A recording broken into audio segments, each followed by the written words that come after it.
2016, and there were quite a number of issues that we had to deal with on this program. And it's in keeping with this tradition that we shall again today begin this review. Now, the outgoing year 2016, again, like I said earlier on, was arguable quite eventful with several issues coming up, and we tried to take them as they come.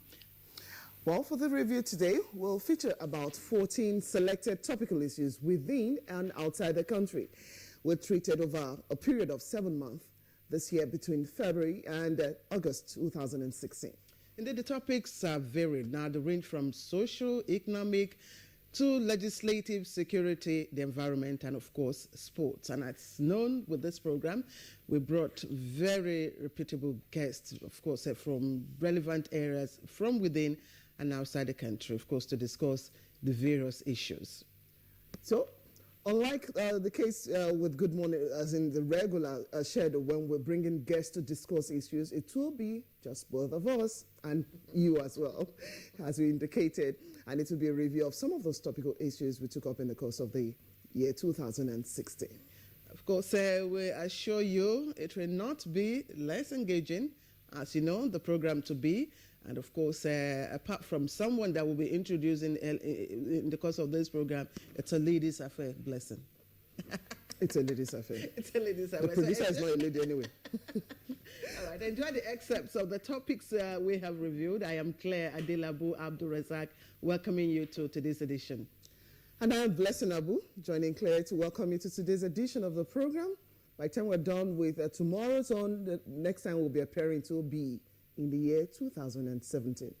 Welcome. You're showing this program to you live on the network service of the Nigerian Television Authority, the NTA, and we're glad that you're joining us to actually have a feel of how 2016 went with us. All right, in the course of our program, we shall bring to you the regulars. That's, of course, talking about newspaper review. It's not a review of the newspaper review. It's newspaper review. Bless you again what I'm saying. Of course. And then we'll be talking sports, business, and then we'll go to the foreign scene to see what stories have developed. Not forgetting arts and entertainment. Right now, well, should I say the only odd person here today is the news presenter. So he just wants to douse the ladies' love, but he's a ladies' man. All right, that makes this segment complete. Let's hand over the news now to Samuel Ogunde. Samuel, good morning. Good morning, ladies. Good morning, Nigeria. I like that. Happy New Year in advance. Here is the news. President Muhammadu Buhari says, as the chairman of the ECOWAS Contact Group on Guinea-Bissau, he will do his best to ensure that the country does not relapse into crisis. Receiving Prime Minister Umar Sissoco Embalo, the president promised the continued support of Nigeria for the political stability of the West African country. Correspondent Adamu Samba reports that the Prime Minister was in the State House to deliver his government's formal appreciation to Nigeria for genuinely contributing to efforts at ensuring the peace and prosperity of the crisis-ridden nation. Bien sûr, le président Buhari est un panafricaniste.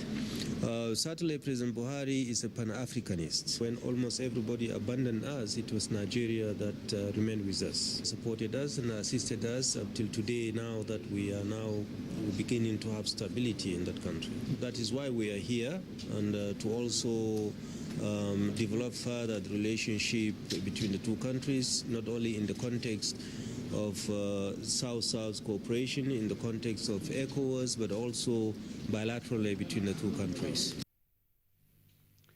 The commander of Operation Lafayette Dole, Major General Leo Rabo, says 1,240 suspected Boko Haram terrorists are now in military custody following the taking out of the insurgents from Sambisa Forest.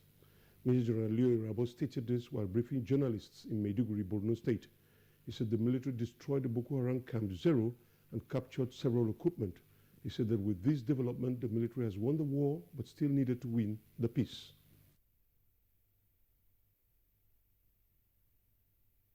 Won the war.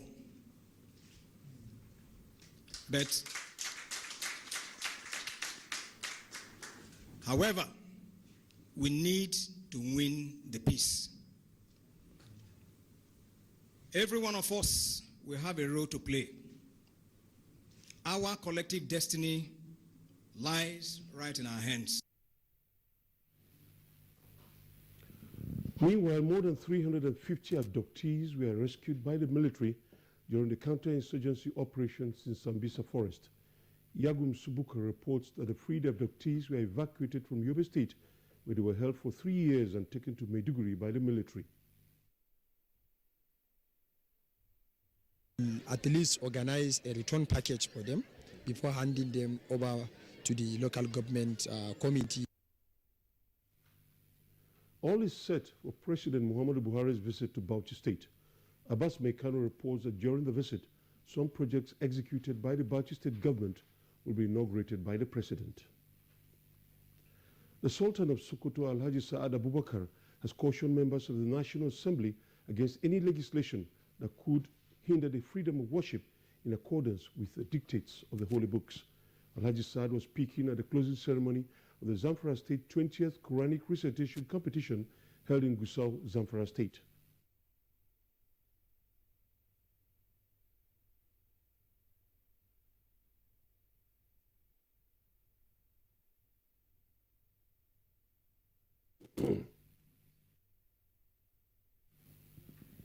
As the Buhari administration continues its fight against corruption, Nigerian pilgrims to the Holy Land of Israel have offered prayers asking God to help Nigerians resist the temptation to do wrong. Makut Simon Macham spoke to some of them at the foot of the Mount in Jericho. I am praying for Nigeria, for good, for everything, that God should see Nigeria through, and Nigerian people should understand, and the leaders to understand the good and right and perform well in this world. Honestly, I am very much overwhelmed for being here today to pray for Nigeria.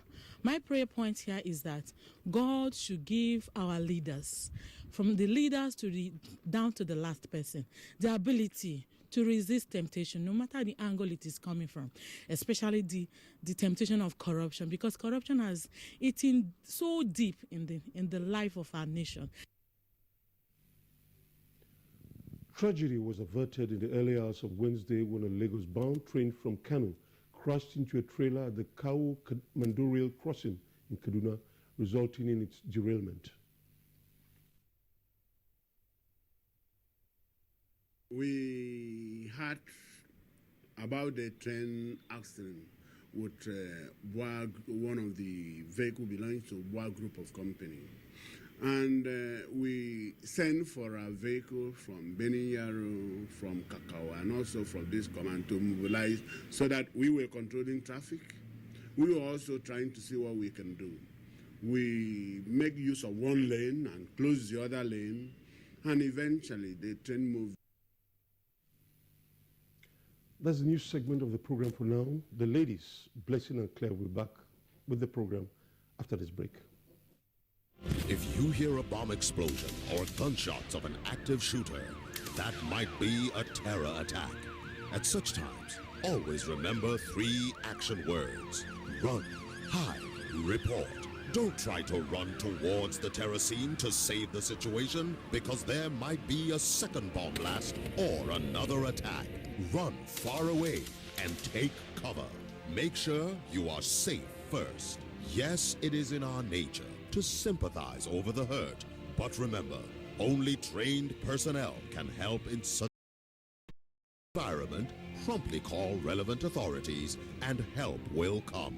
For anonymous reporting, call 09630-3250-5 or 0813-2222-106. If you see something, say something. Nigeria unite against terrorism.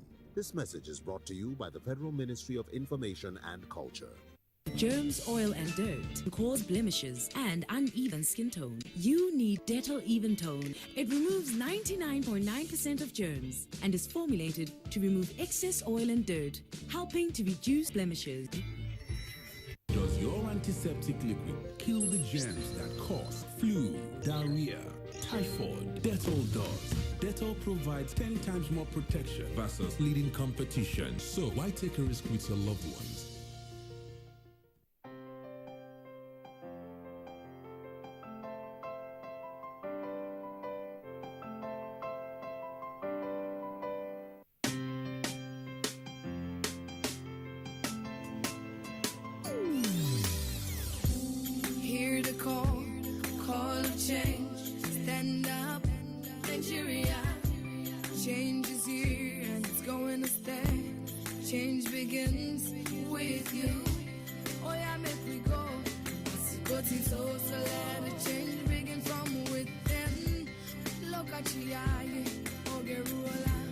Change begins with you and me. Change begins with me. Change begins with me. Change begins with me.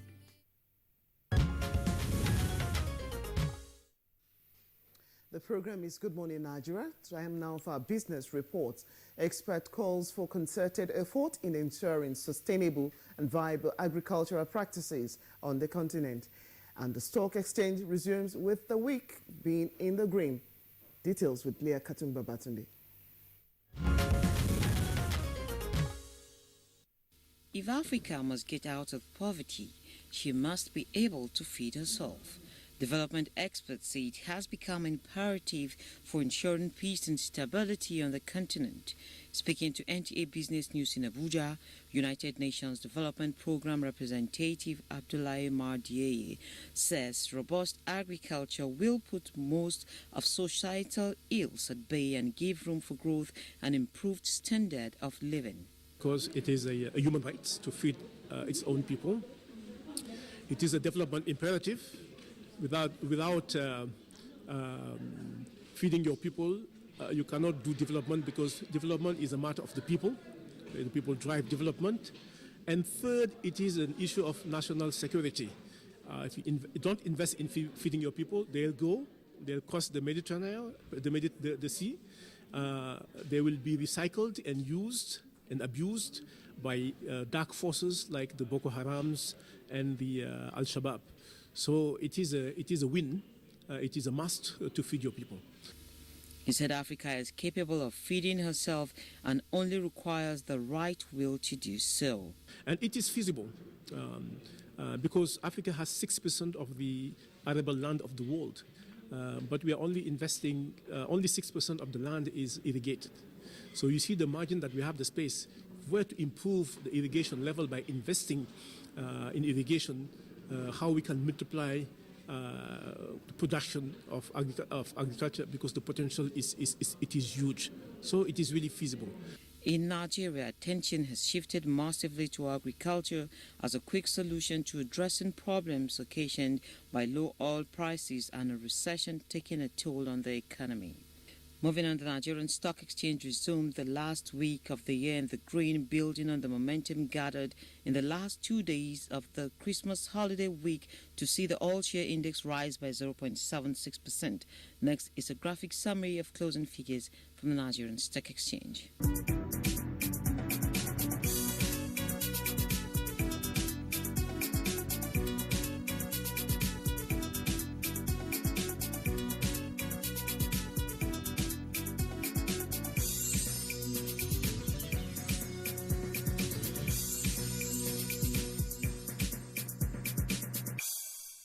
Oil prices edged up for a fourth consecutive session on Wednesday, close to their peaks since mid-2015, with the market awaiting evidence of OPEC supply reductions in the new year.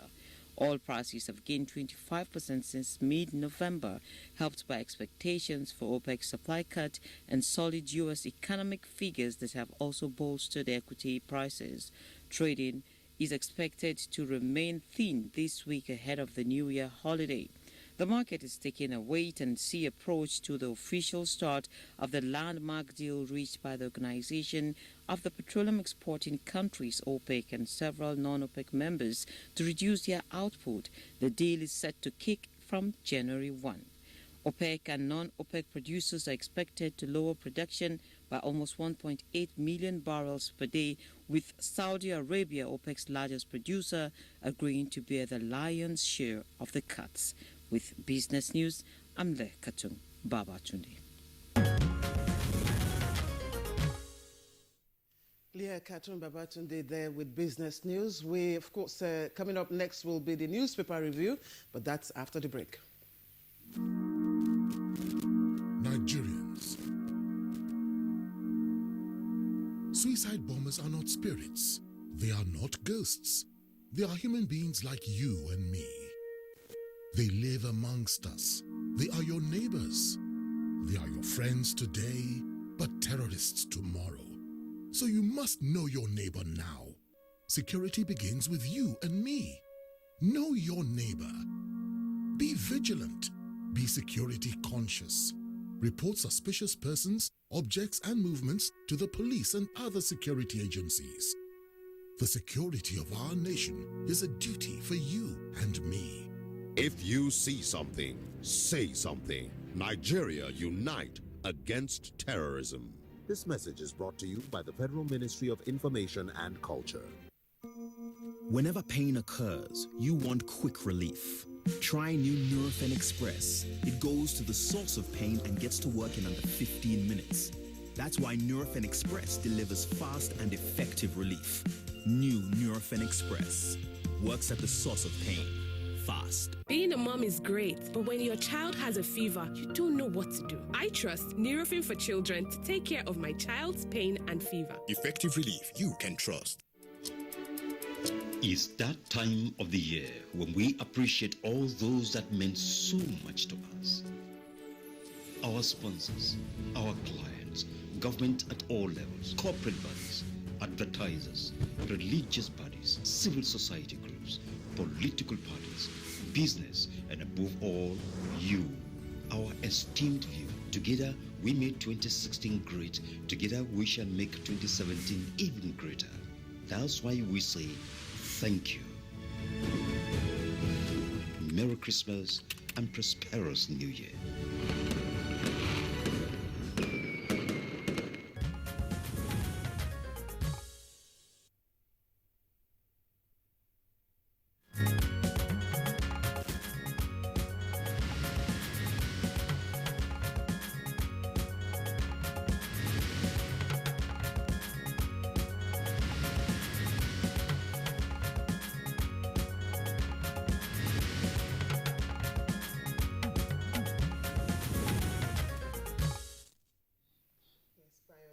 Joins us again this morning for the newspaper review.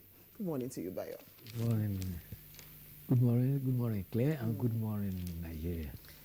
Okay, I'll start off with the blueprints. Let's take a look at what is happening still in Sambisa Forest. Troops capture 1,240 insurgents in Sambisa, with some riders to that arrest 40 mercenaries, recover Shekau's Quran as well as his flag, and 30 surrender to Nigerian force. That story starts right there but continues on page 6. And still on the Sambisa issue, the leadership captures it this way as a leading headline. Fall of Sambisa. Army captures 1,240 Boko Haram fighters. Soldiers recover Shekau's Quran, his flag, and 31 surrender to Nigerian troops, and how NAF fighter jets smoked out insurgents in final onslaught. For other stories still on Sambisa, I'm sure Claire has something related. Indeed, Blessing, it's the lead story on the front page of the Daily Trust, and it's captioned this way: we have won the war against Boko Haram, and that's coming from the army. And if you take a look a little down below that lead story, you'll see, of course, the graphic description of the figures, representation, I should say, of the figures, and of course the categories of those involved. Now you see there it's captioned arrested/surrendered Boko Haram terrorists as at December 28, 2016. You have the number of arrested BHT there, totaling 1,240. That's as Blessing read out earlier on. Now, the surrendered BHT there, of course, within the ages of 30, numbering 30, you have the number of male, that's 24, and you have the number of female, 6. I think Daily Trust has done what I may call a very clear detailed analysis of what has transpired. But taking a look at other stories trending just beneath the nameplates there, you'll find another story bordering on security. Now, police foil attempt to attack Lagos Bridge. And indeed, if you go into the story on page 4, it's quite worrisome. Bayo, I'm sure you will talk about that later on. Moving on to other story, Constitution Amendment, President, Governors to lose immunity. Details of that story you can find on page 3. And take a look at stories trending at the bottom of the paper. FG abandons over 5 trillion naira projects. This is coming from the House of Representatives. Details of that is on page 10. And Hamatan forces northern residents indoors. Well, it's expected at this time of the year. Now, Sokoto deducts from salaries to fund education. And that does it from Daily Trust. Bye. Thank you very much. Well, we must give credit to our security agents because the story reported about an attempt to blow up the Third Mainland Bridge was actually monitored by the intelligence from the Department of State. And they briefed the Inspector General of Police, and he set his special intelligence team to arrest the culprit. And the group have been described as notorious Niger Delta militants who have been operating in the creeks of Ikorodu and Arepo. The group explosive expert was trained to a river around Majidu, and there they recovered 2 AK-47 rifles from him, and there was a vehicle that was parked away, hidden, and in it they found dynamites and detonators. The group has been notorious for pipeline vandalization, kidnapping, including the kidnapping of the seminary students and all bank robberies in Lagos. At a point in time, their leader was arrested, and he was demanding amnesty and being granted, their members being granted pipeline protection contracts. You know, you keep your property to the thief so that he won't steal it. That was what they were. It's either you give us pipeline protection contract or we vandalize the pipeline. And their bluff was called off. And so they were threatened that they were going to bomb the Third Mainland Bridge. You know, the Third Mainland Bridge is about 13 kilometers. Presently, I think it's the longest bridge in the, not only in Nigeria, in the whole of West Africa. And you can imagine what that could have cost. But that has been needed in the board, and luckily, they have been apprehended. We really must commend the security operatives this time, because within this week, we've heard of several of such, attacks that have been foiled. And I think this is the result of intelligence, collaboration and sharing, that we now see within the services. Yes. Also, talking about the Boko Haram thing, well, the statistics speak clearly about the distribution of those that have been arrested. But the interesting part are two. First of all, they were fleeing. Among those that were fleeing, 30 of them who are foreigners have been arrested by the multinational joint task force. They have been taken to a place called Difa in Niger. However, they have warned that all of us must be vigilant. Between that time and now, 15 were arrested in Damboa, where one was arrested in Potiskum on Xmas Day, and on Boxing Day, 2 others were arrested in Maiduguri. You recall that yesterday we had a review that one has been arrested in FCT in Abuja here, and the commander was arrested in Lagos. It means with the pressure, they have dispersed everywhere. So we need to be very vigilant. And if you see something, say something. You said it. That's the mantra. Yes. Okay, to other stories now. Of course, it was reported in part of the news as well. A scene of an accident involving a train and one of these articulated vehicles belonging to a company, of course, but it's shared here. Dangote truck along Kawo Mando Road in Kaduna yesterday. That's the picture story I have on the front page of the blueprints. And it's also a picture story on the front page of the leadership. A scene of an accident involving a train and a truck along Mando Road in Kaduna yesterday. Now to other stories. Malabu, that's just below the picture story on the blueprint.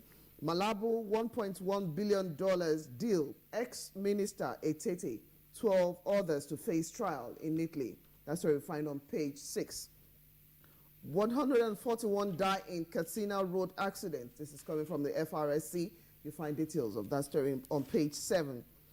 And on page 16, well, before 16, you have one story from page 6, but displayed right there on the front page.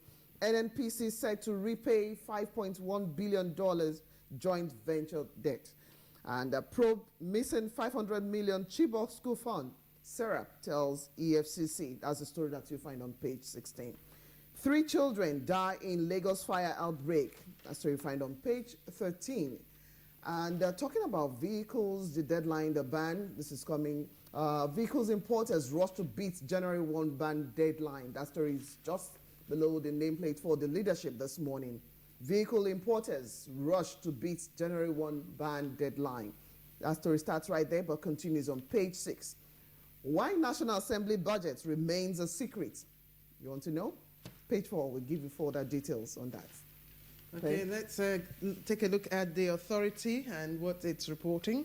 To Rivers State, it has turned its headline, and it reads, Golden Jubilee Budget.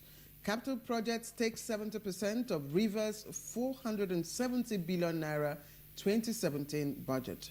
And the writer there says, it's for rapid development, says Governor Wike. And that's taking a cue from the federal government, isn't it, Bayo? Well, the purpose of all governments in the Federation is to ensure that the economy is diversified towards the common purpose, because everything is dovetailed through the direction of the National Economic Council. So it's the same objective.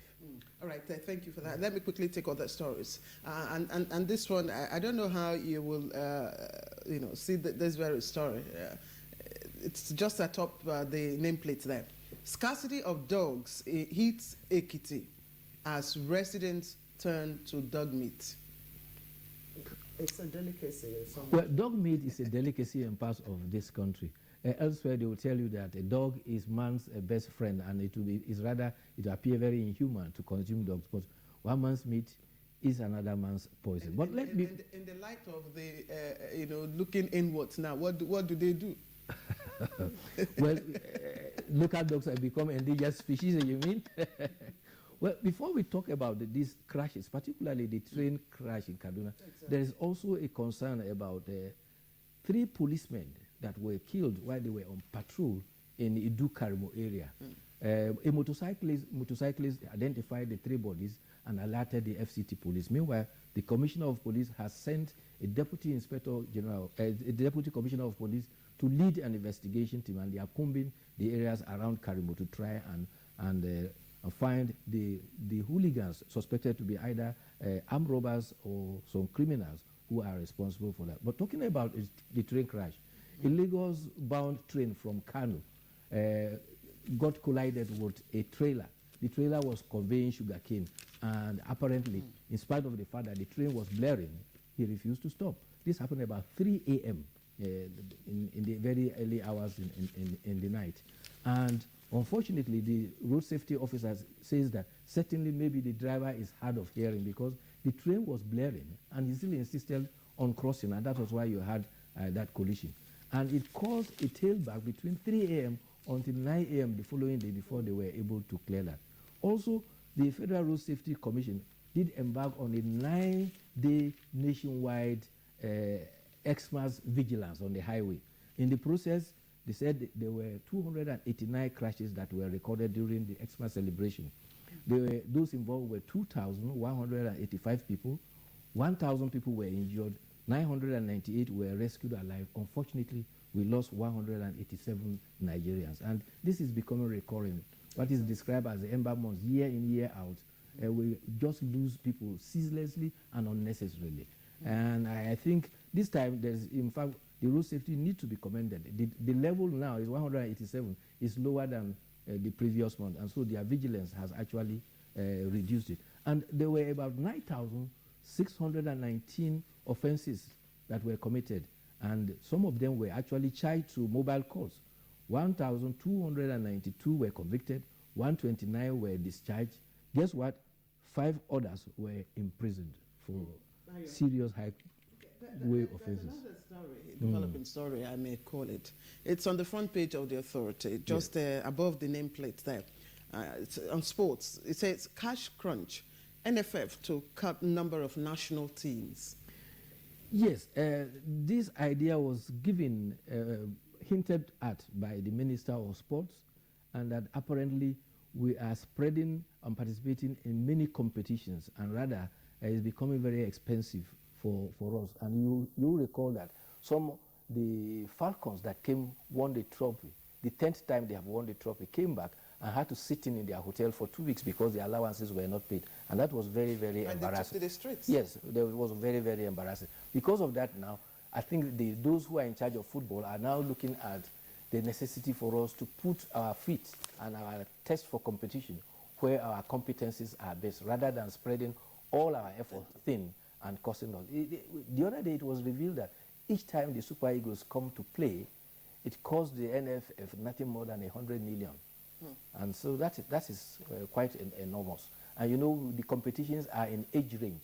Apart from the Super Eagles, there is the under 23, there is the under 17, there is the under 13, and they are also for the male and the female categories. So are we going to be pruning based on the age grades? That is the indication that is given. But already FIFA is contemplating that there will be a 48-team World Cup, and the new president of FIFA is the one contemplating this. His name is Infantino. He says that there will be 16 groups, and they will play what is called the round robin, the league match, and the best 2 teams of the 3 groups will now come and play the knockouts on the final. Let's take a look at the Guardian. The Guardian has some some related stories to what we have taken earlier. On the front page, you have.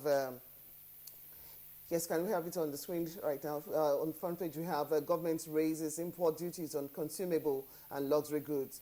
That's the leading headline for The Guardian this morning. Of course, there are other stories. Moving further down. Well, let's take a look at that. Yes, well, usually, in preceding every year's budget, there's a need for a review of the domestic policy. Don't forget that the essence of government approach now is serious diversification. Let's consume what we can produce. So the idea is to discourage unnecessary importation, and that's part of the tariff that will discourage those unnecessary importation. But the other concern is about the airline operations. Presently now, the airline operators, the captain, their chairman, Ngoe Melgison, is lamenting that Nigerian planes and international flights are now have to be diverted to Cotonou to land because of the poor status of our facilities. And he's lamenting that since 1998, the world over, planes are able to land in 0 visibility. But ironically, in Nigeria, in 800-meter visibility, planes cannot land. And he laments that our facilities are still at what they call Cat 1, and Cat 2 is required to be the latest that will help us. Sadly, there was this renovation of the airports. Exactly. It appeared now that it was more of aesthetics for the appearance rather than the facility. That is the danger that is involved. Well, Bayo, that should be a task for the authorities, concerned, yes, to take up, because of course it's not our interest, especially with the new focus, that where Nigeria is taking now to turn around the economy. But Bayo, again, we'd like to thank you, and we're hoping to see you tomorrow. Thank you very much for having me. Right, you're watching Good Morning Nigeria, and of course, when we come back from the break, we'll begin our review. Stay with us. NTA Properties Investment Company Limited, a subsidiary of the Nigerian Television Authority, specializes in creating comfort in all areas of life, such as real estate investments, that is, land, houses, and office spaces, mass leasing, savings and loan scheme, household items and car loans, and so much more. Other information and entertainment services include Property in Style, a TV program that airs on the network service of the NTA, and also Property Connect, a nationwide magazine. Our priority is to bridge poverty gaps and sustain quality welfare of our clients. Partner with us and watch us help you grow. Pay us a visit today at the NTA headquarters permanent site, Area 11 Garki, Abuja, or our Lagos office at number 15 Awolowo Road, Ikoyi, Lagos. For more information, visit our website on www.ntaproperties.com.ng, or you can email us on ntapeak2000@yahoo.com. Call us on 080-2316-3474 or 080-6939-5185 or 070-3189-0555. NTA Properties Investment Company Limited, the much needed help at your doorstep. Another victim of slimming mixtures and all sorts of herbs. Bond you! Now she was dying. Caroline, she is not dead, just comatose. She was chopped tomatoes. This week on your award-winning comedy series, Professor John Bull, starring Kanayo Okanayo, Mercy Johnson, Queen Wokoye, Yomi Fash Lanso, Stephen Odingbe. So you guys like all vegetables? These are leafy vegetables, spinach, spirulina, barley grass. It's all the great stuff. Please watch it, because the way you're going and you're drinking this thing, very soon I see person they talk. They know they see the person now only voice and sound. Professor John Bull, this Tuesday and Friday, 8:30 to 9 p.m. on NTA Network, International, and Star Times. Ow! It's yummy. Fundament. Over and out. Welcome to the new speed of life.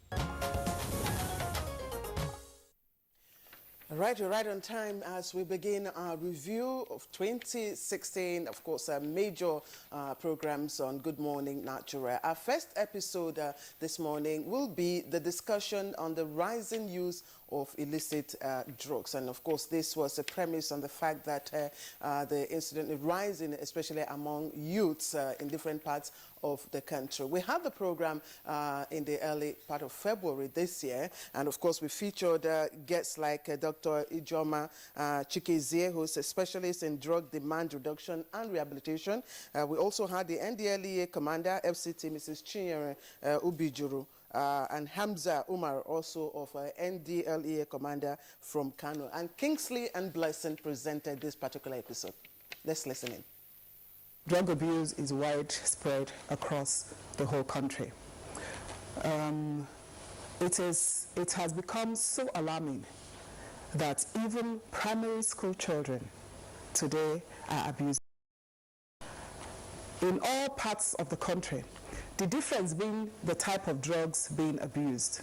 For instance, in the FCT here and major cities like in the southwest and south-south, you have coke, crack coke, heroin. Apart from what is the most commonly abused, of course, is cannabis. And the reason it's grown in Nigeria, in all parts, it's very easy to grow cannabis. So, Oyibo, as we call it, Wiwi, has different street names.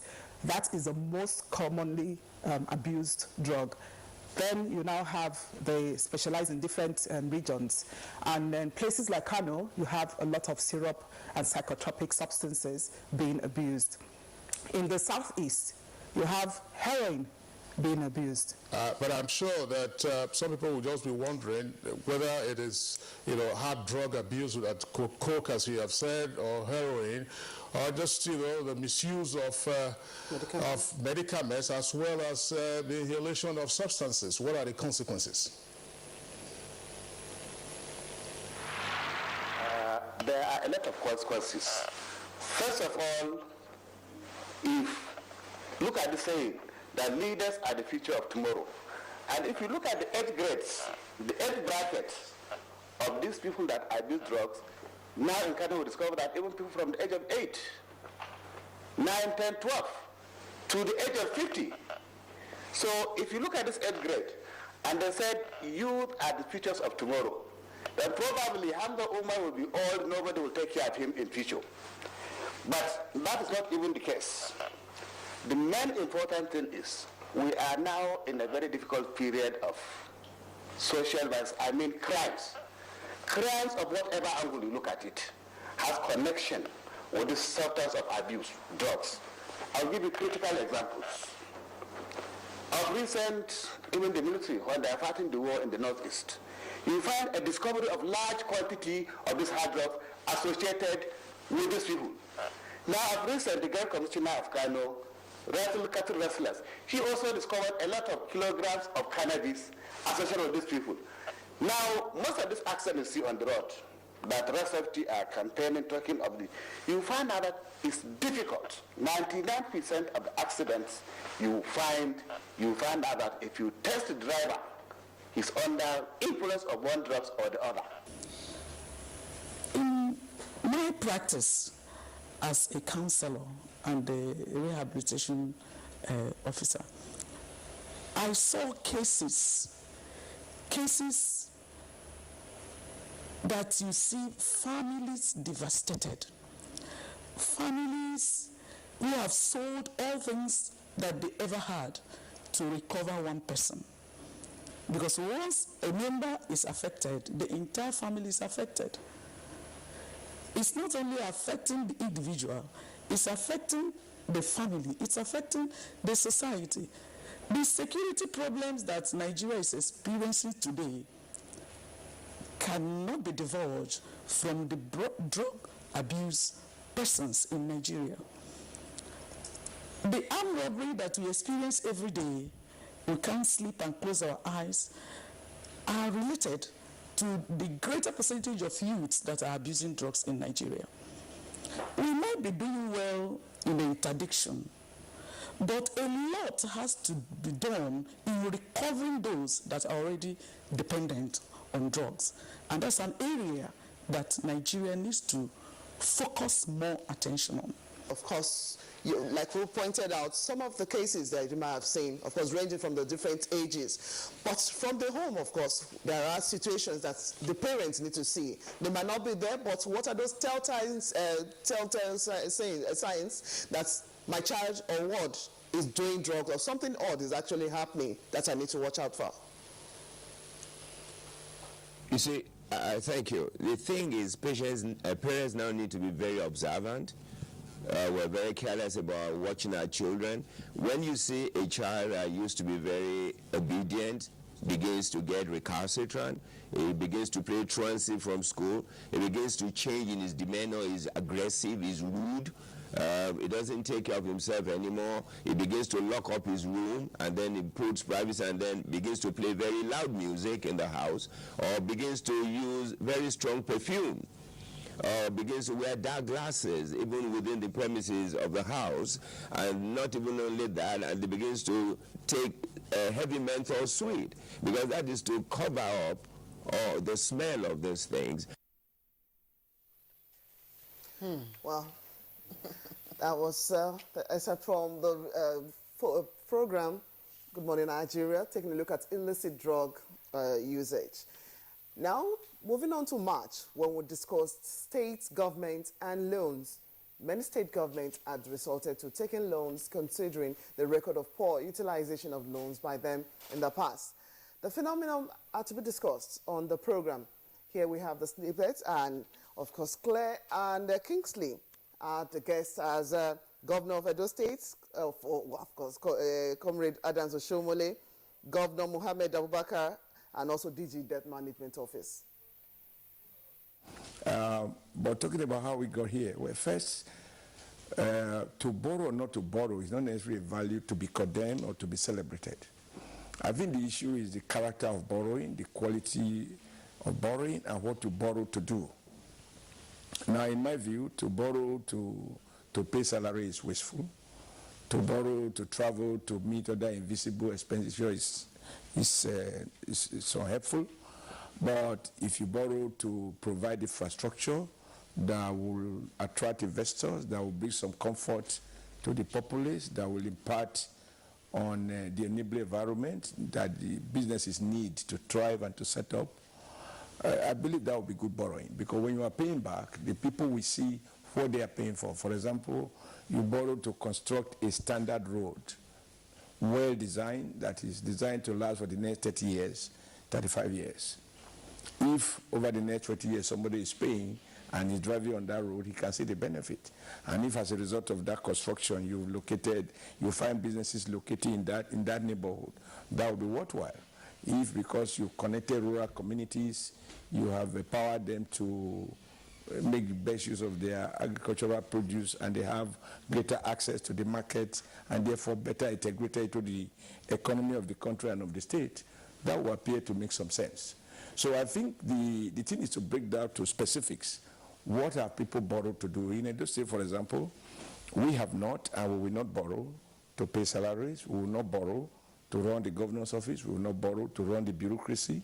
We will not borrow to procure vehicles. We will not borrow for anything other than those things that, in our judgment, are necessary to position the state to attract investment and to bring some comfort to various parts of the state. And I'm coming over to Bauchi. Your Excellency, Governor Mohammed Abubakar, I know Bauchi is not insulated, from this high debt profile. What can you tell us about the solvency state of Bauchi?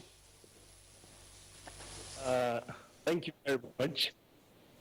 Bauchi State, by the 29th of May 2015, had a debt profile of about 125 billion, which we inherited. This comprises of both foreign and local component of debt. And so far, we have been servicing the debt because of the adage that says government is a continuum. There's no way we can run away from commitments made by the former government, even if such commitments have not yielded any visible results on ground. What to do is to remain committed to commitment made to outsiders, and then your internal affairs, you devise means of ascertaining how this debt has been utilized. Bauchi State Governor Alhaji Mohammed Abubakar joining us via Skype. Let's get back to Abuja. Dr. Wankwo, and this is something that worries me, that it's of concern to a lot of people. Why do all tiers of government, incumbent, access loans at the tail end of their tenure, and DMO is comfortable with it? Again, it's not a question of comfort or discomfort. There are laws about who should borrow, when to borrow, what to borrow for. Strictly speaking, government is a continuum. Particular specific administration come and go, but the economy is continuous. The economy has to continue moving. So if a government, whether federal or state government, borrows from appropriate sources for the purpose of, for example, infrastructure, and initiates the construction of that infrastructure, generally, there's nothing in the law that is against that. The important thing is that the process of the borrowed funds should be transparently accounted for. Indeed, a government could, secure a loan without the full amount being disbursed during that governor's tenure, and the disbursement could occur during the tenure of the succeeding governor. So we should emphasize prudence, transparency, effectiveness, efficiency, but we should not be thinking in terms of every government must finish its program within 4 years. Then we should be thinking always short term. And you cannot develop the economy thinking short term. Development is a long term. Like now we are talking about diversification. So we expect the current administration, whether at the federal or state level, to initiate programs that will go into the medium to long term to be able to achieve diversification. Right, of course. Well, I think that was a very, very great one, talking about states and loans. One of our episodes of Good Morning Nigeria. Now, still on loans, Claire. Yes, there was another one, Blessing, and that was sometime in April, precisely April the 28th, and that's when we again discussed a very persistent problem, that has to do with, of course, states being able to pay workers' salaries. And of course, the presenters there, again, Kingsley and Blessing, and we had other guests like the NLC president, Timothy Oda, and of course, Suleiman Abdul Kadri. You had to go with ICPC to look into some of the states that actually took the bailout fund. What is the situation now regarding the states that have paid workers up to date? I would like to know. At least there are various reports reaching us. Well, it is true that workers, particularly in states and local government, have been going under serious difficulty, including pensioners, because of the fact that it has been difficult for them to get their regular salaries. In some states, we have up to 4-month arrears, between 4-month and 8-month arrears. And this is really very pathetic. Despite the intervention by Mr. President and the federal government through the bailout. It is also true that the report of ICPC is a fair reflection of actually what happened to the bailout. In some states, there have been judicial utilization, but in some cases, actually, there have been diversion. And I think their report is a fair reflection of what the issues are. Presently, I think only about 13 states are paying salaries as and when due. In the southeast, we have Ebonyi and Enugu partially, because we still have problem with local governments in Enugu. In the southwest, we have, I think, only Lagos that have been up to date. In the south-south, we have Edo State, Akwa Ibom State that are really up to date, Rivers that are up to date. In the northwest, we have Kano that is up to date. We have Jigawa, Katsina that are up to date. We have Sokoto that is also up to date. And in northeast, we have Gombe up to date, Yobe, Borno up to date. And in north central, that's where we have a lot of difficulty because presently I'm not certain that the states are up to date. So this is actually the situation that and the picture of things. So it's really a very difficult time for particularly workers and pensioners. In some cases, workers that are retiring have not been able to get their gratuity in some states over 10 years. And certainly this does not portray a very good picture of the situation. In fact, it's very gloomy. So a combination of factors are actually responsible. First, we are aware that most of the states emptied their treasury towards the prosecution of the 2015 general election. Secondly, the issue of having a good fiscal policy was a challenge in some of the states. In some cases, monumental corruption, because the searchlight now is on the federal system, but I think we are yet to go to the states. Some of the state governors that are serving out actually pay themselves very bogus surveillance packages and a lot of other benefits that they don't need. You're having, the number of states that are owing worker salaries at anything from 4 to 8 months. How did we come to this? Thank you, Kingsley, and good morning to Nigerians once more. It was about this time that I appeared before NTA on this program. Incidentally, it was a program that equally touched on these states owing salaries. I had made it categorically clear that payment of workers' salaries is not what any governor should come out and claim as an achievement, because all the states that receive from the federal allocation, they know that primarily workers' salaries are imbued in that particular allocation. Then no governor should come and say he has achieved payment of salaries, because it's like rat poison. If you chop, you quench. I want to state categorically clear that mismanagement of fund, misplacement of priorities, they constitute part of this.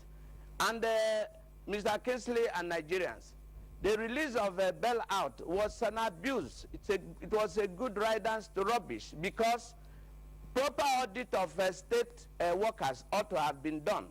You discover that even as at last month, most states have come up with names of lists of some ghost workers. And those ghost workers were paid from the bailout, and yet the bailout could not get anywhere. Let's take a look at what Kaduna is doing differently. We understand, of course, with your large workforce, Kaduna, incidentally, is not owing its workers. How true is that, and what are you doing differently? We are happy to be amongst the 4 states that are doing well in terms of salary, and we are up to date with our payments. What we are doing differently is, since the coming into government of this administration led by Malam Nasir Ahmed El-Rufai, we have taken stock of the workforce in the state, and we continue to do verification. This is with a view of determining what our actual labor workforce is. And from month to month, we are trying to get better. We are now at the final stages of this verification, and we are doing a biometric verification, number verification. And then we are also looking closely at the personnel subhead numbers of each and every staff. And there have been duplications, as we have seen. We discovered that a particular number will be in use by 2 or 3 or even more staff that are currently on this payroll of the government. And this is unacceptable. The governor has directed that going forward, the month of April salary will only be paid to staff that have been verified. And these staff will have their BVN numbers as well as the personal subhead number double-checked. And we are doing a data mining for all staff which have been able to prop up a lot of duplications, both in terms of the account numbers as well as the personal subhead numbers. Well, that was the second part of the states and the burdens of loans we're actually dealing with the people out there in the country, Nigeria. Well, you also recall that during the year, the media was awash with the revelation of the secret Panama Papers, which exposed many persons with offshore accounts in Panama, a Central American country. Well, the accounts were opened largely by persons who wanted to hide their wealth from the tax authorities in their countries. Kingsley and Kande Daniel actually took on this with the publication of the Panama Papers, which was made accessible with premium newspapers. First question goes to the editor of Premium Times. What was the motivation in publishing Panama Times? Was it publish and be damned? What? It's not about publish and be damned. We were simply lucky at this time to have access to one of the huge trove of secrecy in the world. And it contained quite a lot of great stories, and it just has to be told. The Panama paper on its own does not tell any story. They are raw documents about transaction, about company registration, about people's identity cards, travels, meetings, and all of that. What we did after identifying those names and the documents, we had to have contest. We had to do, extra investigation, because we can lay the papers here today and you won't make any story out of it. So it's quite a great project. But why is there so much talk about it? What's the relevance to our discourse? The importance of that is to sensitize the global community to what is going with respect to the operations of safe havens and with the way and manner some politicians and other rich people try to mask and conceal their wealth. The wealth may not necessarily be illegal wealth. And in our opinion, it is not illegal per se to say that offshore companies are registered. In every country, there are procedures and regulations for registration of offshore companies, and these have been properly articulated and captured in the Financial Action Task Force 40 recommendations. So if a company is registered as an offshore company, the company must have fulfilled certain requirements for regulation within a country. It only becomes a problem if the proceeds of the investments are found to be criminal. And that depends also within the domestic law, because you have to prove within the domestic law of the accused person or the person speculated to have invested that the wealth invested happened to be proceeds of crime. Chief Ozekome, you want to give us an insight to help lay the foundation for this discussion? Much. Let me situate my discourse this morning within a global context so that we can have a better picture of the issue under discourse. It is not per se a crime to invest offshore. Offshore investment are safe havens like Panama, the British Virgin Islands, where celebrities powerful people, politicians across the world, want to domicile their money away from the prying eyes of the public, of the media. Now, Mossack Fonseca is the fourth largest law firm in the world engaged in offshore investment. It has about 14,000 clients, including corporations, companies across the world, powerful individuals, middlemen. Now, about 11.5 million files were discovered when the Panamanian authorities broke into their offices mid-April for about 16 hours to read it. About 11.5 million files of powerful individual investments across the world. Let me make the point that global financial investment offshore is 8% globally. America's financial investment offshore is 4%. European financial investment offshore is 10%. Latin America's financial investment offshore is 20%. Africa's financial investment offshore is 30%. And finally, the biggest, Russia's financial investment offshore is 50%. Let me shock you.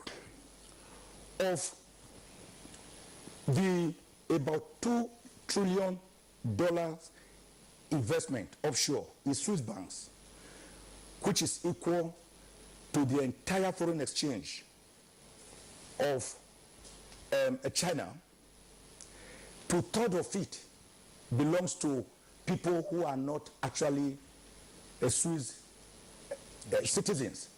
Switzerland only has 1/3 of it. Between 50 and 70 billion euro of European investment is wasted every year, annually, on tax evasion because of these offshore activities. So the point is that about 143 powerful citizens and corporations across the world from 50 different countries were found to have been involved in this Panamanian scandal, which is now making the headway. Indeed, Germany, France, and Iceland had their powerful individuals involved, including Britain. Let me make this point, therefore, that it is not a crime per se to invest offshore. In this section 26 of Nigeria's Foreign Exchange Monitoring Act actually allows you to deal with instruments, shares, whether within Nigeria or abroad in foreign exchange.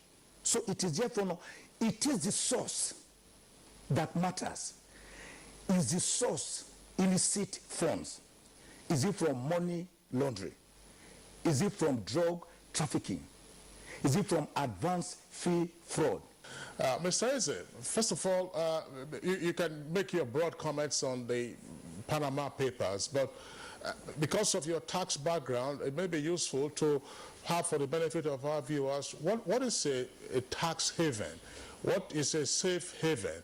And of course, we know the names, some of them have also been dropped by Chief Michael Zekoman. So what is a tax or safe haven? And what's your disposition to the Panama Papers? A tax haven is a jurisdiction with low tax rate or nominal tax rate. Usually, we know that in taxation, people try to plan to avoid paying taxes, which is an aspect of it. The other aspect is tax evasion. So there are many tax havens, and they are not new. We have many of them, such as Gibraltar, Isle of Man, Singapore, United States is also a tax haven unknown to many people. We have the British Virgin Islands, Panama, and co. But basically, people look for where they will pay less in taxation because there are many countries with high rate tax jurisdiction, and people will naturally look for where they will pay less. But basically, when you transact on a business based on concealment, there is a high probability that you will be evading tax. That is the concern with the Panama Papers, that many people have refused to come clean, and their tax returns, they have not filed them in such ways to make full disclosures. And you recall that the Tax Justice Network has been campaigning since 2003 to the point that they established what we call Financial Secrecy Index. And in that Financial Secrecy Index, it measures the level to which a particular country conceals information that will lead to tax evasion. In any case, it can start from tax avoidance, which is not a crime, but tax evasion is a crime. So Tax Justice Network was doing the work until we had the global financial crisis in 2008. And the exchequers from many parts of the world were interested in finding a way to shore up global finances. And that led to the G20 in 2009 in London to direct the Organization for Economic Cooperation and Development, OECD, to take measures against tax havens. And since then, up to 300 agreements have been signed based on Global Forum on Transparency and Exchange of Information. So there is a global fight to ensure that we have exchange of information by tax jurisdictions. And as we speak now, we have a currency in the topic of base erosion and profit shifting, BEPS. This is a situation whereby an organization, a corporation, will tend to declare more losses in jurisdictions with high tax rate and declare more profits in jurisdictions that have low tax rates, so that they end up not paying anything or paying very little. So because of this, the global community, the United Nations, the OECD, and the European Union, they have taken measures. And as we speak, as of last year, there was a major conference in Belgium on what we call base erosion and profit shifting, BEPS. So as we speak now, over time, the tax havens will naturally be affected by all these policies concerning the global community's effort to drive a wedge against the kind of thing you have seen in the Panama Papers. All right, that was Chukwuemeka is there on the Panama Papers. Now we go to the month of June when we discuss the issue of the cleanup of the Niger Delta region. We know that the environment there had suffered decades of devastation from crude oil and, of course, gas flaring. Now, the prompt for this discussion was, of course, the long-awaited launch of the cleanup of Ogoniland in Rivers State. Cleanup entail, and what is the mechanism for actualizing the cleanup? We hear of the governance structure, a board of trustees, and sort of. Could you just break it down again for the benefit of our viewers? Well, let's start very quickly from, what do we have in place to engage with, and that's the UNEP report. The UNEP report is extensive. It was over a number of years with the community, so it's something that is almost like the gospel there. Everybody believes that this is a good roadmap, and so it's for us to unpack that into a work plan that looks at, first of all, putting in a governance structure so that we can do this openly and transparently. There's a lot of mistrust in the region, and so we have to build that back. First, there is the Governing Council that has representation from government, from the communities, from other stakeholders in the oil sector. And then there is the Board of Trustees that handles the funds that we have. So between the two, they will ensure the investments are made in things like, first of all, the emergency response measures. How do we get water clean again? How do we begin to demonstrate what is possible? Because, as I said, many people don't believe that this can happen. And then what are the longer-term measures that we have to take in managing and communicating that this is a long-term program. This is 20, 25 years. It's been over 50 years when this happened. It's taken a long time to get to where we are, and so really addressing that is going to be a huge task. As we start in Ogoniland, and I think it's important to say the UNEP report addresses Ogoniland only, there are other types of oil spills that have happened in the wider Niger Delta. In fact, over 60% of them are third-party breaks, so they're illegal breaks of pipelines. It's a different kind of pollution. It's not just mechanical failure, equipment failure from oil companies, which is one tragic aspect of it. So we'll be looking to see, get a baseline for that and begin to articulate a roadmap for the rest of the Niger Delta as we concentrate on beginning in Ogoniland. And so the first challenge is to ensure that ordinary Ogoni people do not see the implementation of the UNEP report as their own local NDDC and a place that simply states that it is their own turn to chop. That means that the government has to be painstakingly careful in screening the kind of people that will be on the board in terms of implementation. Because the truth of the matter is that there are multiple stakeholders, but a good number of Ogoni people are elsewhere. A good number of Ogoni people are living in Port Harcourt, they're living in Abuja, they're living a good life. They also claim to represent their people. So really, for me, the real implementation really lies with the willingness of government to ensure that it remains undistracted. Because by the time you begin to say that representation simply means making sure that everybody from every village is represented, well, you're going to go back to some of the things that I personally noticed in the Niger Delta. There were times we traveled with Governor Amechi, and I heard him, he had this very intriguing attitude to development, in which we went to many communities, for example, where they just reeled out the list of contracts that have been awarded. And there were names and names of people who are taking huge sums of money and just taking a work as their legitimate right. So really, for me, this is an environment where the political elite believe that it is their turn to chop. And the question is, how do you then convince the Ogoni elite that the implementation of the UNEP report is not their turn to chop? So these are the very difficult questions that I think the government has to address, especially, as you have said, Blessing, that the government doesn't have the resources. And the fact that you have people who have decided to instrumentalize violence. So for me, these are the issues. They will require communication, and confidence building.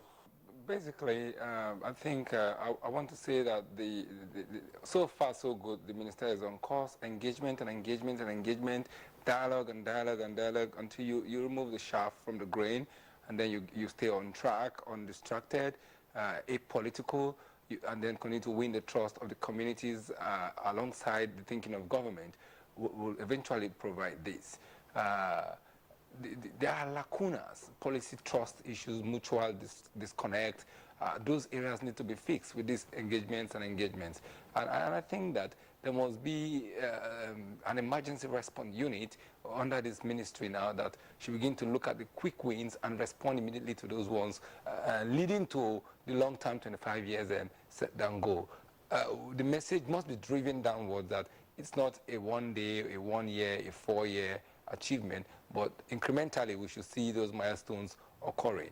And I want to suggest finally that while walking the Ogoni ropes, she must expand her embers to deal with other environmental issues, ecological issues in the country, because the temptation will be that it will be time-consuming, and then we could all just be buried trying to fix Ogoni, and then we have a backlash on the other areas that are not connected. I also want to end to appeal to all those doing the violence to please stay off these pipelines, because the impact is our people, is our communities, and then what's happening in Ogoni is already happening in the other part of Niger Delta. So I appeal to those already blowing up pipelines to please give peace a chance and engage in dialogue.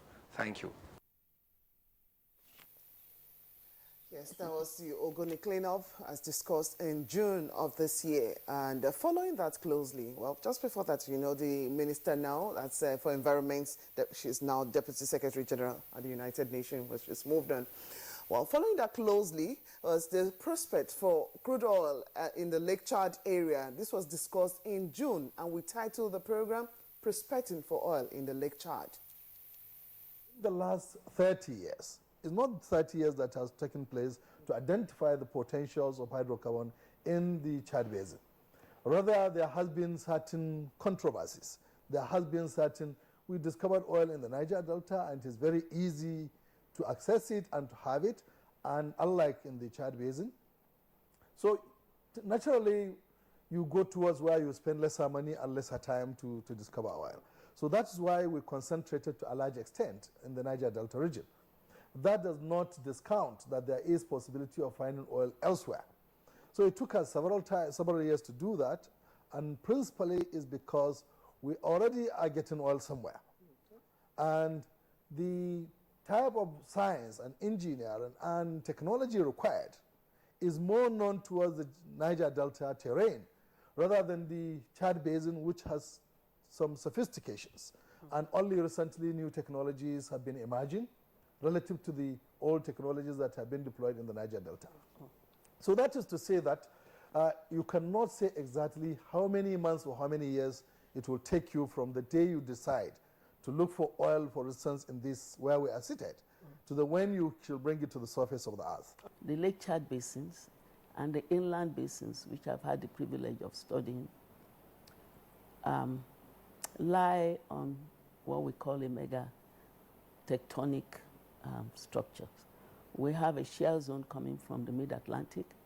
We call one the West African Rift System that goes through the Niger Delta to the Benue Trough, up to the Yola Gongola, up to the Gongola Arm, and then Chad Basin, and up to Termic Basin in Niger.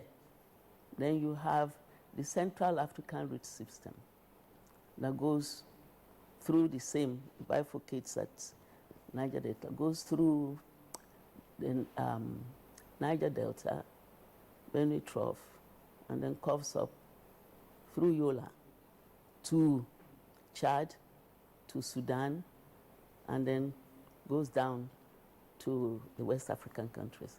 Now, along these shear zones, there are basins, and the basins in these contiguous countries, oil have been discovered. Prof. Fajakai here is optimistic that there is oil in that basin. How do you respond to this? Yes, Prof has spoken technically as a geophysicist, but I'm going to look at the point from a petroleum economist point of view. Now, we are looking at viability of a project. Viability of a project that has high risk and requires high volume of capital expenditure for any investor. But the point remains that the government can't keep investing money on a high-risk project, a project that has high degree of uncertainty. The phase of this project now is at a phase we call the geological and the geophysical stage. We don't have any certainty on to accepting that there is oil or to know the characteristics of this crude oil in the Chad Basin.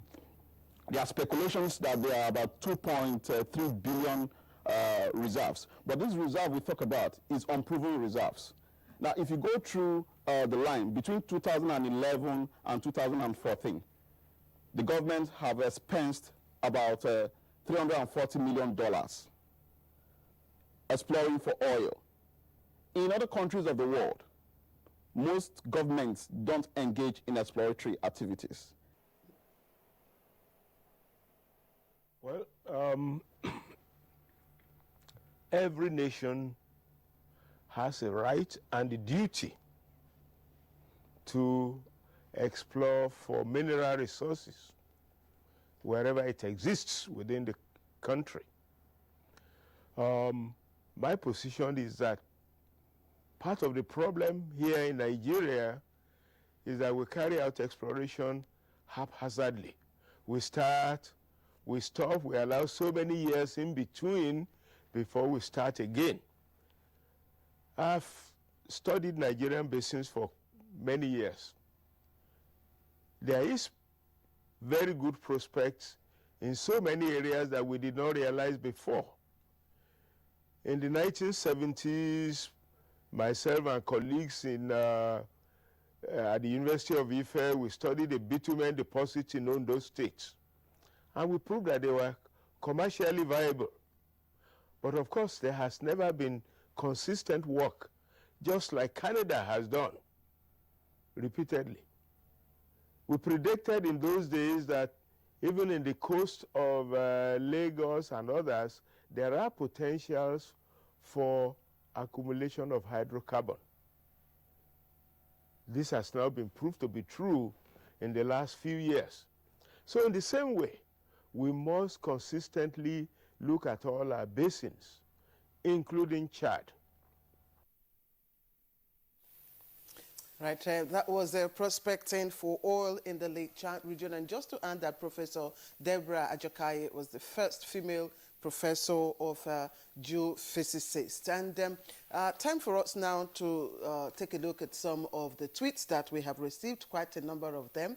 I'll begin with Festus Akinboyewa, and he tweets, GMN provided the platform for Nigerians to participate in discussion of topical issues and hold government to account in 2016.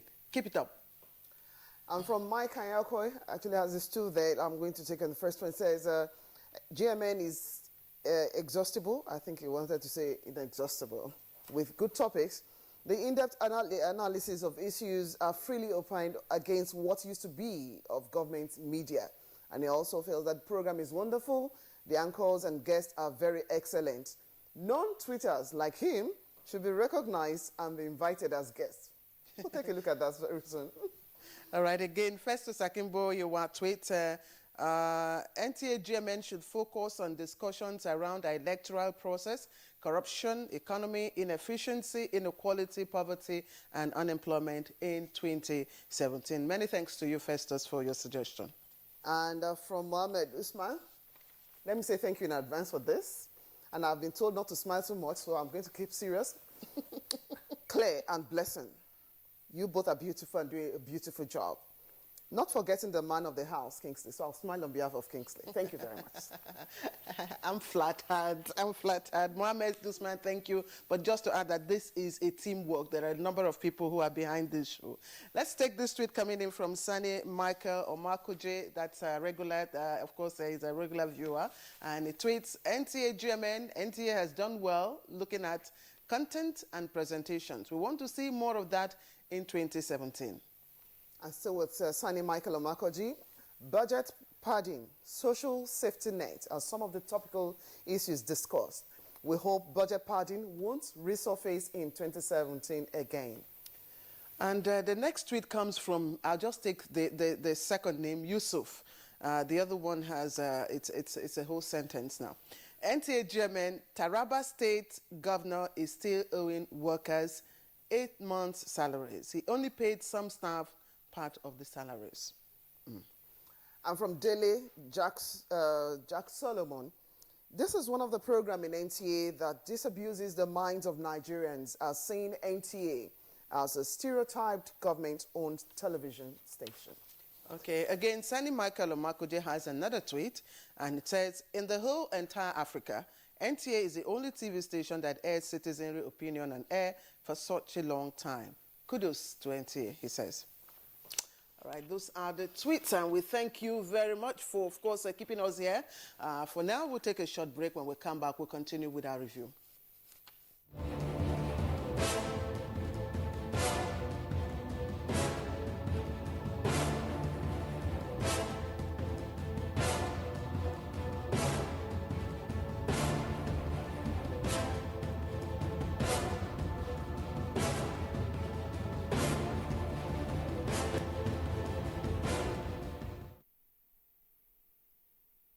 Welcome back. Now, in the month of June, one of the issues we took was the issue of whether or not it was proper for some political office holders to enjoy immunity. And, of course, it was an issue, of course, that had been on the public discourse. So, Good Morning Nigeria took it and retitled it, Revisiting Immunity Clause I think that that provisions of Section 308, it does not and is not an answer to say that if the President of the Federal Republic of Nigeria, for instance, decide to pocket the entirety of the budget of Nigeria in his private account, then the immunity inure in his favor from investigation.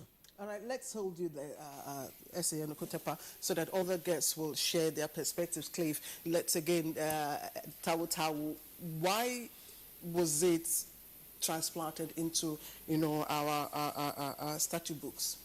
Well, you know that the immunity, as it were, was inherited from Britain, our colonial masters, and is encapsulated in the phraseology which says the king does no wrong. That is to say, the king cannot do wrong. So that was imported. It transcended to common law, and then we imported it. Now, the immunity clause, as provided in the Constitution, is to protect office holders like the president, the vice president, the governor and deputy governor from distractions. My thinking is that, having regards to the philosophy behind it, that left to me, I should think that the immunity should only apply to the president and the governor, being the people invested with the executive power that the philosophy of this provision seeks to protect during the period of their office. That for the vice president, who is just there waiting until the president's, something happens to the president, or the deputy governor who is waiting until something happens to the governor, during the period when they are still waiting, when they have not taken that office, there's no sufficient reason for them to enjoy the sort of protection that is given under that Section 308. So I don't know what others have said earlier. I've seen towards the tail end, many of the people who have spoken seem to have suggested that they will want this provision removed. But in my respectful view, it is a provision that should stay. There are balances. We have to take the bitter with the sweet. In regard to this provision, the duty it serves is more useful than the burdens that are created by it. And it is just for a few officers, just 4 persons, and it's only a matter of postponement. So what it serves to protect against, in my respectful view, is much more beneficial to the state. The philosophy is that whoever is performing important office, like the president, those 4, should not be embarrassed by constant lawsuits. If that is the philosophy, and which it is, then nothing prevents us from extending it to the Senate President and the Speaker of the House of Representatives, because those people should not be detracted from performing the functions of their offices too. All right, that was immunity clause for leaders in the country at that point in time.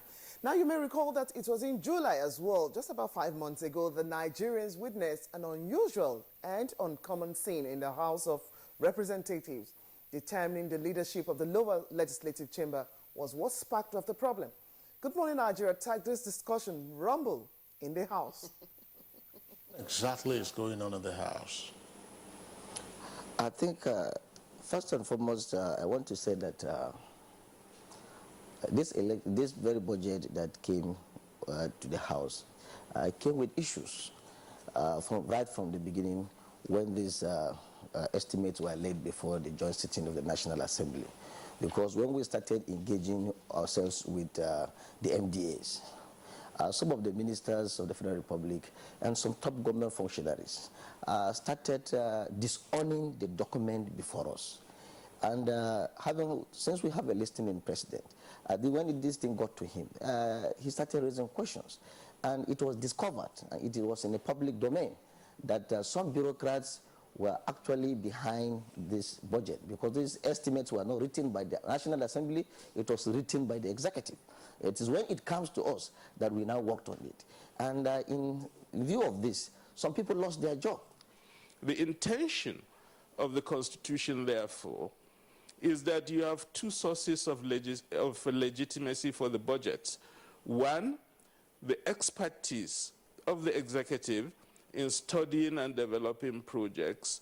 Two, the legitimacy of the National Assembly that will view and make sure those projects are in line with the interests of the people. Now, when you have a situation where individuals in the National Assembly simply concoct projects which have not been studied, which have not been analyzed, which have not been costed, insert them into the budget, just put amounts of money that has no correlation with reality on the ground, then you are completely subverting not just the budget, but the process of governance. What we are learning today is that there is a long history of the National Assembly subverting the budget and subverting the process of governance. What they are engaged in is criminal behavior. Criminal because you cannot just insert a project that has not been studied, that has no basis in relation to the plans of a government that has been elected to carry out specific programs. Mr. Ezewawago, what's your perspective on what is playing out? Obviously, what is arisen has to do with the allegations of budget padding. Well, my quick take is that the National Assembly, what's going on is a collateral trial for the National Assembly. And it seems to me also that the National Assembly collectively are unmindful of the public relation deficits, that the continued slaw on their integrity, on their capacity to hurt Nigerians in the way they are doing.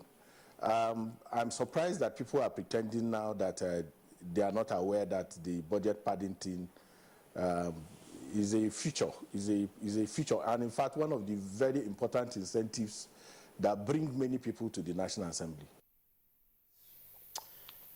All right, that was actually budget padding, and indeed it is part of the rumble that was experienced in the House in the 2016. Now we move on to, of course, the issues we discussed midway into the second half of 2016, and that is in August. Now the nation's currency, that's the Naira, which value increasingly fell almost on a daily basis, and of course it attracted the attention of Good Morning Nigeria. I think before we go to that particular one on the assault on the Naira, there was still the recurring crisis in the National Assembly. The powers of the leader of the Speaker now of the House or the President of the Senate, and what are the privileges? Well, first of all, let me admit that the Speaker is, of course, the head of the House of Representatives. And ultimately, the buck, stops at his desk. And whenever you have such scenarios, you find out that some members become against you, some members become for you. That is natural whenever there is any power situation. And it must be understood also that ultimately the Speaker determines who becomes what in the House of Representatives. And that also has its own perils. Perils because when you distribute, you live in the wake of that distribution. Members that become aggrieved because in their own considered opinion, they are being left in the lurch. And of course, nobody wants to be left in the lurch. It is a known natural inclination of men to want to be relevant. So everybody wants to be relevant. And when you have particularly few positions to distribute, then definitely animosities are created. And it now becomes the challenge for the speaker to manage these animosities. So the challenges of any leader in the House remains to manage animosities. And of course, the legislature itself is a political institution. So you have interests. As we say, politics about interests, who gets what, how, where, and when. So it's the same thing that happens in the legislature. So people jostle for positions because of the interests they intend to protect. So naturally, this is a source of a potential source of instability, because if some people think that they are not getting what they think they deserve or they desire, then potentially you have a problem. Because of the fact that people look at it that they are going to control funds, they are going to influence the use of funds, that in its own brings instability. So people fight to control these funds. They think that there are governors, whatever it is, that control funds. That is a basic problem. What, in your opinion, is playing out in the National Assembly in terms of the leadership crisis and the constitutive factors? Well, thank you very much. I think there are a lot of factors that are responsible for that. A lot of them, of course, are historical. They keep recurring. One of the major issues, of course, has to do with what Senator Ajabo spoke about, the changing tune of the legislature, desirous of control of funds. But I really don't think if that's really a fundamental issue. Historically speaking, the legislature globally is known to exhibit some kind of one parliamentary exuberance or the other. What's different here is, that we often have this instability at the level of leadership. But remember that members of the National Assembly or the legislature all over elect their leaders, and these leaders are often referred to as first among equals. Well, that same August, the leadership of the National Assembly still was not spared. The budget pardon brouhaha came up. Let's take a look. Begin to rear its head with regard to the budget pardon. I don't know where the word padding is coming from, because prior to the presentation of the estimate by the executive, there will have been and always engagement between the various committees of the House, ministries, departments, and agencies representing the executive. And these estimates are now discussed. Of course, what becomes the input there is the outcome of the oversight conducted by various committees of the legislature. So when the proposal is now brought to the House, the legislature is obliged by that same law to either introduce an item which in the course of the oversight, they found that either the money may not have been appropriated, because you have issues whereby there will be a budget when they were using an envelope system. A road construction of 1 million naira, and they're budgeting 500,000. And within the discretion of the committee during the period of engagement, and they feel obliged that 1 million will be enough, they can introduce extra 500,000 to make that road completed, because it cannot be a budget, and of course the impact of that budget cannot be reflected as a derivative for governance if the input, output, and the outcome is not reasonable. So the issue of padding is a function of the public perception of the institution. There is nothing like padding, because it is a legislative and a statutory responsibility, of the legislature to get this done. There can be no padding of a budget if there's no way of taking out provision that has been made in respect of the expenditure head for that particular padding. So in my view, there must be a collusion somewhere, between who provides for that expenditure and how it is eventually taken out of the system. Therefore, it is an abuse of a system that has given rise to the word padding. Otherwise, I think padding is a very negative word to use, because if you were to follow the letter and spirit of budgeting in Nigeria, as enunciated in the Constitution and the Financial Responsibility Act, the process is relatively straightforward. That except for the few abuses, I can't understand where the word padding is coming about. And let me pose a legal question. At what stage can a budget of the nation be said to have been padded? I don't understand. Is it when you put money for projects that are non-existent? Or when who is implementing the project? Who is in charge of releasing the money? Who is in charge of implementing the policies of government? So I really can't understand. You see, when you begin to see certain expressions here and there, and then you begin to question what exactly is happening around me.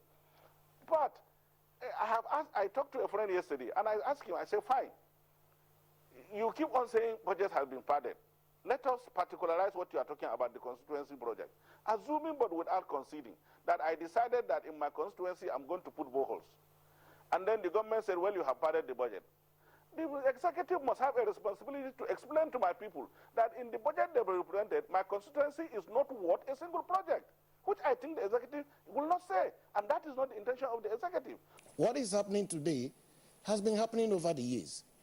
In my center, we have on a yearly basis drawn out what we call frivolous, inappropriate, and wasteful expenditure, which we find in the budgets year by year, move them to the legislature before they finish the consideration of the budget, talk to the executive as well. And that's why you had in previous years, you had the Ministry of Agriculture playing on words like seeds, improved seeds, seedlings, fertilizer. They repeat it 20 times. So it's important that the budget is presented early in the year, maybe as early as August, in terms of getting the document ready, and then presented to the National Assembly, or even the State Assembly, as as the case may be, so that before the end of the year there will be enough time to go through the document, to make adjustments here and there, to have an understanding. And I'm happy with what one of the discussants did say earlier on, in terms of we should not stretch this separation of powers. Yes, separation of powers within the ambit of the constitutionally assigned roles to the legislature, to the executive. But in terms of good governance, you need that collaboration. You need that cooperation. You need communication. You need understanding. You need to be sure that both the executive and legislature, they are on the same page in terms of policy thrust and in terms of direction of the government, in terms of the policies and programs. These are critical issues. When you're on the same page, you have a good understanding, and of course, don't forget that the budget or Appropriation Act in itself, when passed, is the most important law of the year. All right, it was also in August that Good Morning Nigeria took up the issue of Nigeria's preparation for the Rio 2016 Olympics, as well as her medals prospects. Most of our athletes that are US-based, that are, based, overseas, unfortunately, they spend their money to prepare for the Olympic Games with no grants coming from, the federations or from the nation. And when you spend your money on so many things. Feeding, medicals, because you have to pay doctors. You have to pay physiotherapists. You have to pay a lot of people who would be your guardians, for the Olympic Games. So it takes a lot from the athletes. Once they spend their own money and they are not obtaining grants, from the federations, that is why most of the athletes who are based abroad take part in so many competitions. So by the time they now get to the level of, getting to the Olympic Games, they will have peaked during the competitions. By the time they now get to the Olympic Games, they will start to decelerate, and they won't be able to perform very well. But if their training is monitored, funds are provided, well monitored and tailored towards the Olympic Games, those athletes will really do very well. There have been a lot of problems associated to that. Number one, there are not trained, sound sport administrators that have gone through the stages of training in terms of practicalities. What am I saying? The IOC has what is called School of Itinerarian for Sport Administrators. Very few of our administrators in sports, in the then National Sports Commission and today the Ministry of Sports, that have participated in such training. Just as, of course, such trainings are also provided for coaches in various regional development centers. Number two, we need to employ young, successful graduates in the universities that read health and physical education, who understands the intricacies of sports, so that they will be able to, it will be easier for them to be able to understand what sports is. Today, our sport administrators, I'm sorry to say, are mainly journalists, lawyers, and anybody who cares to call himself a sport administrator. And those who are mediocres. We have actually charlatans running sports today in this country. In your own honest estimation, would you say we have bungled this Olympic outing again? For us as a nation, since we're not sure of what medals are we going to be getting based on what we have on our hands? Well, you see, I'm a realist, and I have been coaching since 1986. I will not wish anybody bad, but what we have on the table now, it will be very difficult for the only lifter we have there to come home with a medal. And the medals did not come. Anyway, at least what I'm assured of is that some tweets have actually come in. We'll quickly run over them and see what other things to do with you on the show for this morning. From Sani Michael again, I equally want to see NTA produce a compendium of topical issues discussed so that it can serve as a guide to government. All right, this is Dele Jack Solomon, and he tweets, the program has fared well due to the composition of the crew handling the program, and the crew has exhibited high level of professionalism. Thank you. Shadow X, review drug abuse is prevalent these days because most illicit drugs can be purchased over the counter. NDLEA need to fight this head-on. Okay, and again, Sani Michael Omakoji has tweeted, our contributions, constructive criticisms should be seen as a linkage for government to perform instead of seeing us as critics. And from Ibedeme Domnixi, obviously the best program on NTA, balanced presentation of issues, discussions, name it. Big ups to the entire crew. You set us going.